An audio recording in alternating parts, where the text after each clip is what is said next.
Today we're going to discuss one of the most critical and important topics that we will ever discuss in spirit science.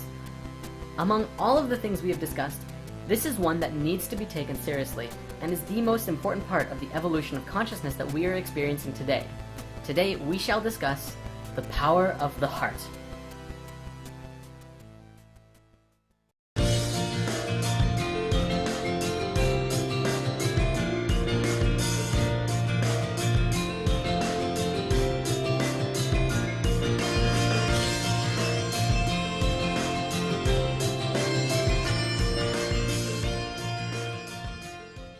Let's just dive right into this.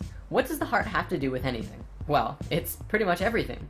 When you're first incarnating at a microscopic level, the physical body starts out as a cell, or as we call it in the geometry world, a sphere. Then, you begin to multiply inwards to understand how your own spherical geometry works. Once your sphereness understands itself inwards, it can begin to expand outwards. You soon become a four-celled organism in the form of a tetrahedron. Soon after that, you become a star tetrahedron, which is the egg of life form we discussed in lesson 6. From this diagram, it probably looks more like a cube, but if you rotate it, you begin to see the star tetrahedron form. This form is 8 cells, which from a metaphysical perspective is the basis of the 8 base chakras in the octave of your body. After that, you become a mess of cells for a while, but eventually you become a toroidal field. The space at the very core of that field is where your first actual organ appears, which is the heart. Okay, so the heart is the first organ that appears as you're manifesting into physical reality. What else? Well, the brain and the heart are both electromagnetic field generators, but the heart has a field that is so much more powerful than the brain. In fact, the heart is 100 times electrically stronger and up to 5,000 times stronger magnetically than the brain.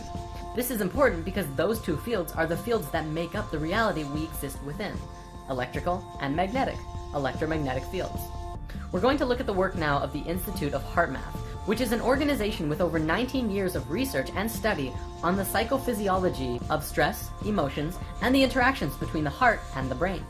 The information they have discovered and compiled is revolutionary. On the technical side, the Institute puts a lot of focus into understanding the spaces between the heartbeat, which is called the heart rate variability, or HRV for short. It used to be assumed in science that the heart at rest beat like a metronome, faithfully beating out a steady rhythm. Moment-to-moment variations of the heartbeat are generally overlooked when your heart rate is being measured by a doctor, who will take your pulse and tell you that your heart is beating at, say, 70 beats per minute. Through the use of a technology called electrocardiogram and EM wave scanners, scientists were able to measure every heartbeat in real time and learned that a healthy heart, even under resting conditions, were actually quite irregular. In a simplified sense, your heart does not beat like clockwork as it was once assumed, but even healthy hearts tend to beat quite irregularly. Why is this important? By understanding how your heart is beating, we begin to have a clearer picture of our adaptability to the environmental and situational demands that we find ourselves in. If your boss at work tells you to do some extra work, your heart will paint a clear picture of how you're reacting. If you're totally cool with it, the heart will maintain the same general flow that it was already going at. If this new information causes you to feel stress, that will be demonstrated by the heartbeat fluctuating into an intense chaotic mess, or somewhere in the middle.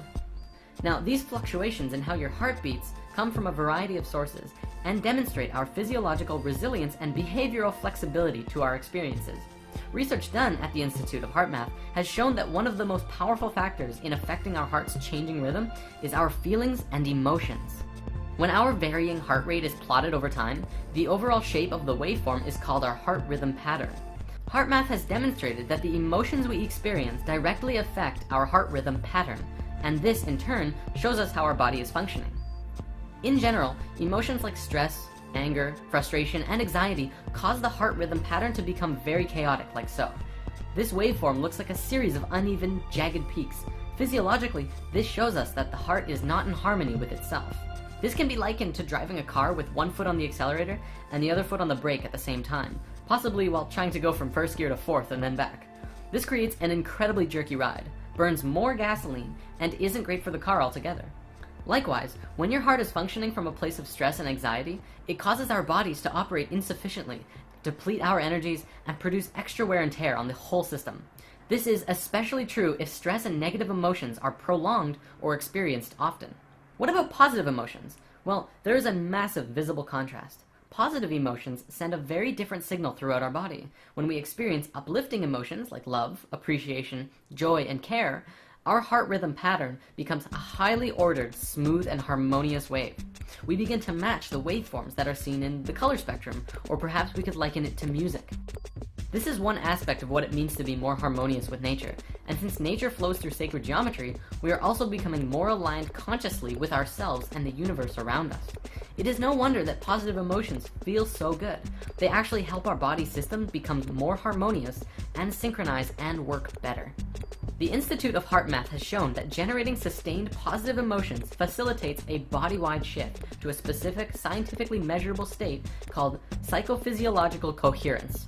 Let's break this down. Psycho comes from psychological, which means mental and emotions, and physiological means body. Coherence is systematic or logical connection or harmony. Altogether, it means a harmony of both body, mind, and emotional functions. If you're familiar with the four elements, you know that earth is the physical, so body, air is mental, mind, water is emotions, and fire is spirit. HeartMath has scientifically shown now that positive and healthy emotions bring 3 of those elements into coherence, and although they don't look at the spiritual aspect, I don't doubt that the fire element also comes into harmony. In an experiment done at the Institute, they hooked up scanners to an individual who was subjected to very chaotic emotions. For 300 seconds, they measured the respiration, heart rate variability, and blood pressure rhythm.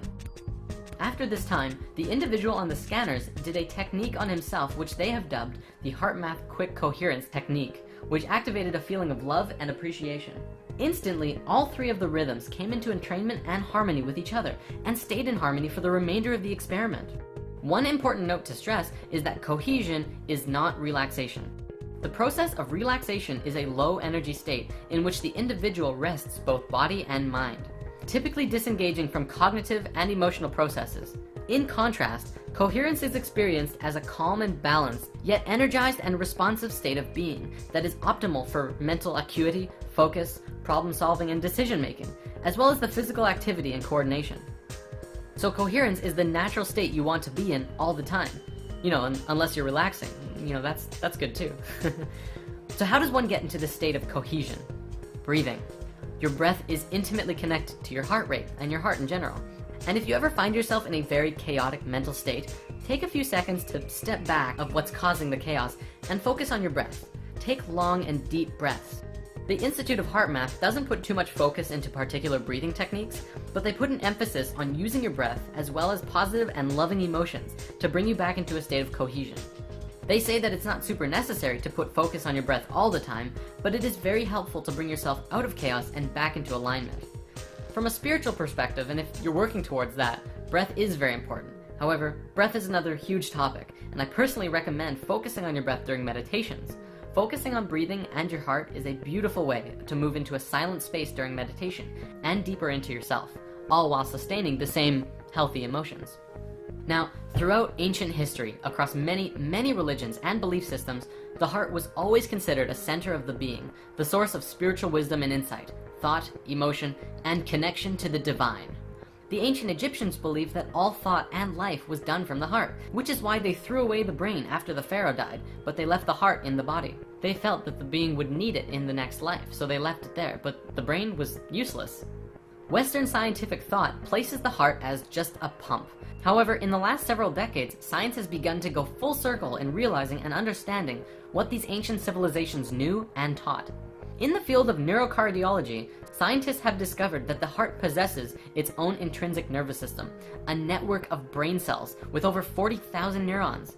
This gives the heart the ability to independently sense and process information, and make decisions, even demonstrate a type of learning and memory. In a simplified sense, you can think with your heart. The heart is truly an intelligent system. The heart also has found to be a hormone gland, manufacturing and secreting numerous hormones and neurotransmitters that profoundly affect the brain and body function.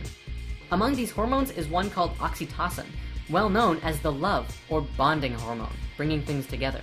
Science is also beginning to understand that the electromagnetic field around the heart has a powerful effect on not just the human body, but others around you as well. Research has also shown that the heart is the key component of the emotional system. Science now understands that the heart not only responds to emotions, but the signals it sends out dramatically affects the quality of the emotional experience from moment to moment, and also that our heart plays a key role in accessing our intuition. In school, we've been taught that the heart is constantly responding to orders sent from the brain. But what's less commonly talked about is that the brain receives even more orders from the heart. We've been doing it backwards. Moreover, these signals have a significant effect on brain function, influencing emotional processes as well as higher cognitive faculties such as attention, perception, memory, and problem solving. Guide yourself from your heart, not from your brain. When you allow your negative emotions to get to you, you disconnect from your ability to think clearly, remember things, learn lessons, reason, and make effective decisions, which explains why often we act impulsively and unwisely under stress. The heart's signal has a profound effect on the brain during positive and negative emotions. Live in your heart, for the heart is the center of unity consciousness, where the brain is the center of duality consciousness. You can see that right in how they're made. The brain has the two hemispheres. The heart is a place of unity. Since we fell in consciousness, we moved from heart consciousness and into our brains, and all decisions were made from the brain. In doing so, we became polarized and lost our connections to the universal consciousness called unity. This shift in consciousness we are experiencing now is a movement from the brain and back into the heart, where we will once again know and understand the universe and unconditional love for everyone and all things, regardless of who they are or what damage they've done to themselves or others. And this is why the heart is so important right now. Live in your heart. It is the gateway to the divine. Purposeful moons in Capricorn, soaring in gold, our hearts adore. Just how much more can we endure? Wondering what our lives are for. Where will you go? What are your plans? When facing hardships, will you stand? Civilization, social order.